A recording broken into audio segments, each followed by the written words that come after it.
Welcome back to Marketing with Mark.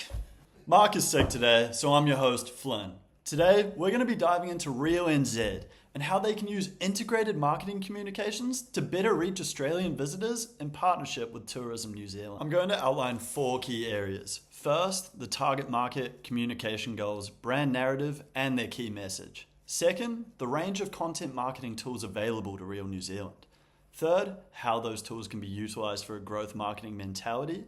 And finally, which channels are the most revenue critical and how they should be implemented and measured. This episode of Marketing with Mark should serve as a case study around delivering the right message to the right audience at the right point in the customer journey, something that can be utilized in any marketer's arsenal. To start, the tourism operator I'm focusing on is Real NZ. Their core offering is nature-based experiences, tapping into New Zealand's natural beauty with things like cruises, kayaking, sightseeing, all centered around immersive tourism. The target market we're going to discuss today are the Australian active considerers, mainly aged between 25 and 39, coming out of the East Coast.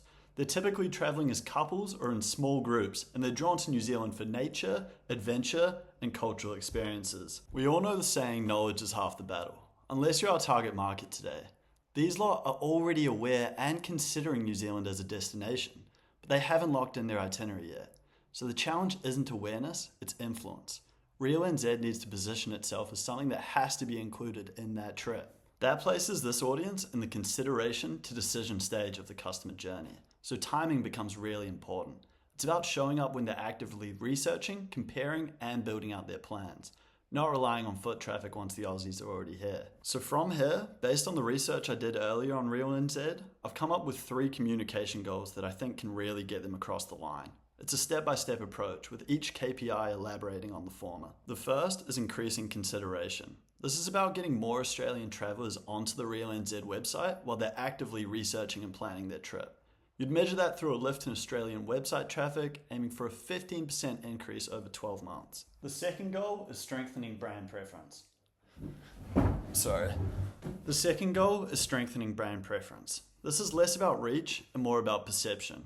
Real NZ already leans into multi-storytelling and conservation, so the opportunity is to push that further. So when people compare options, Real NZ feels like a New Zealand experience, not just sightseeing. You'd measure that through review sentiment, not just ratings, but whether people are actually mentioning things like culture, storytelling, and connection. Just like the All Blacks, we're all about converting against Australia, so we've got to turn that interest into direct bookings. The goal here is to drive more direct bookings through Real NZ's own channels, especially from Australian users, targeting a 20% increase year on year. Overall, it's a simple flow. Get in front of them, build preference, and then convert that into bookings. So before we get into the tools, we need to be really clear on the story Real NZ is actually telling. Integrated marketing communications only really work if the message is consistent across everything. Real NZ already has a strong narrative in place. It sits around 3 core ideas: nature, culture, and conservation. That's what makes the brand Kiwi. It moves beyond just being a tourism operator and becomes part of the overall New Zealand experience. So the job here isn't to reinvent that narrative, it's to sharpen it and make sure it actually comes through consistently across every channel. The key message I'd anchor everything around is Real NZ delivers experiences shaped by nature, culture, and conservation. Now let's talk why. First, it lines up with what this audience actually wants. They're not just chasing views. They want something memorable, something that feels worth the trip. Second, it differentiates Real NZ. If the messaging is just about scenery or convenience, it blends in with every other operator, or just becomes another listing on an online travel agent. And third, it's built on strong storytelling. It's simple, it's emotional, and it clearly reflects what makes the experience unique. So with that message locked in, the next step is figuring out how to actually deliver it. That's where our content marketing tools come in. This is where things become a bit more practical. There's a wide range of content marketing tools Real NZ can use, but the key is not just using them individually. It's making sure they all reinforce the same message across the customer journey. The first tool is paid social platforms like Instagram and Facebook. This is where Real NZ can reach Australian travellers while they're in that early research phase, using highly targeted ads based on location, interests, and travel intent. This is also where Tourism New Zealand campaigns have been really effective. Recent campaigns have generated over 140 million impressions and driven hundreds of thousands of website visits, which shows how powerful this channel is at scale. In terms of placement, things would be like 10 to 20 second video clips showing the experience. As with any social media campaign, you're looking at click-through rate, engagement, and most importantly, traffic driven to the website from Australian audiences. The second tool is influencer marketing. RealNZ could partner with Australian travel creators and document it in a way that aligns with the narrative, focusing on immersion, storytelling, and authenticity. This is where decisions get interesting. Smaller creators actually tend to perform better. Nano influencers can deliver over 3 times the ROI of larger creators. So the key here isn't breadth, but depth. You'd measure this through engagement rates, reach, and conversions through tracked links or promo codes. The third tool is YouTube or long-form video content. This is where RealNZ can go deeper, showing the full experience, not just quick highlights. Longer videos that walk through the journey, from arrival to the cruise to the storytelling from guides. Performance here would be measured through view duration, engagement, and how many viewers move through to the website afterwards. The fourth tool is search. This is critical because this audience is actively searching things like Milford Sound tours or things to do in New Zealand. Most Aussies spend over a week researching and typically book between 2 to 6 months in advance. Oh, the places you'll go. There's fun to be done. There are points to be scored. There are games to be won. Sorry. Because of this, RealNZ needs to appear at that exact moment with content that not only ranks well, but clearly communicates the experience and differentiates it. The measurement here is straightforward. Search rankings, click-through rates, and conversions from organic traffic. The fifth tool is email marketing. RealNZ could use this to send tailored content to users. This is where email really stands out because it consistently delivers some of the highest conversion rates across channels, sitting around 10% in the travel sector. Secretly effective. You'd measure this through open rates, click-through rates, and ultimately conversion to bookings. The next tool is online travel agents, or OTAs, like Expedia. They're particularly important during the comparison stage. Platforms like Expedia are designed for side-by-side evaluation, which is exactly what this audience is doing before they commit. The downside is that they take commission and limit brand storytelling. Another tool is website content and landing pages. This is where everything ultimately leads. So the website needs to clearly communicate the key message while also making it easy to book, including strong visuals, clear itineraries, and integrated storytelling. And this matters more than ever because small differences in how information is presented can significantly impact conversion, especially in travel where decisions are high involvement. You'd measure this through conversion rate, time on page, and completed bookings. Next is user-generated content, or UGC. Content created by the visitors themselves. This is powerful because it acts as social proof. It shows real people having real experiences. This is especially relevant for younger travelers who increasingly rely on platforms like Instagram and TikTok to discover destinations and validate decisions. Measurement here is engagement, shares, and how often that content contributes to conversions. Another tool is partnerships, particularly with Tourism New Zealand. This allows RealNZ to leverage larger campaigns and reach a wider international audience.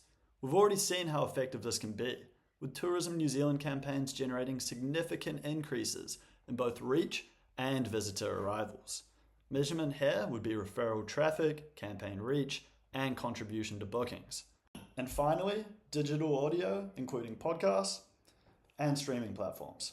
It allows RealNZ to tell stories in a more personal, immersive way, especially around culture and experience. Measurement here is more top of funnel. Things like recall, engagement, and assisted conversions. So now that we've covered the tools, the next step is to organize them using a growth marketing mentality. Not all channels contribute equally. Some drive the majority of revenue, while others support earlier stages of the journey. Starting with the top performing channels, the ones most likely to drive revenue. The first is search. This sits at the decision stage, where travelers are actively comparing options and preparing to book, making it one of the highest intent channels. The second is website. This is where all channels lead and where bookings actually happen, so improvements here have a direct impact on revenue. The third, email marketing. This helps convert users who are already interested, allowing RealNZ to follow up and move them toward booking. These three channels form the core revenue drivers. The next layer, secondary channels. These help build awareness and preference earlier in the journey. This includes paid social and influencer marketing, YouTube, UGC, and partnerships with Tourism New Zealand. Each of these helps introduce the experience, build trust, and reinforce the brand narrative before users reach the decision stage. And finally, the outer layer. This includes online travel agents and digital audio. These channels support visibility and capture demand, but play a smaller role in building long-term brand value.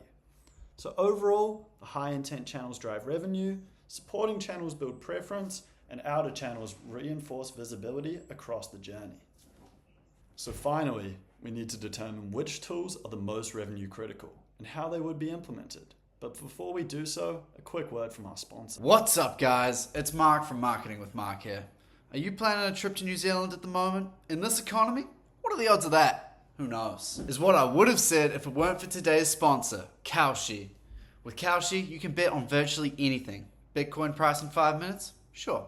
ASU frat leader versus androgenic? Give me ASU frat leader. Think you know better? Use code MARK on Kalshi and they'll match your first deposit up to $100. That's $100 free to bet on super intelligent AI happening before 2027. And now, back to the episode. Thanks, Mark. All right, so based on the earlier breakdown, the most important channels to revenue are search, website, and email marketing. The strategy here is to build everything around these channels and use the others to support them. Starting with search.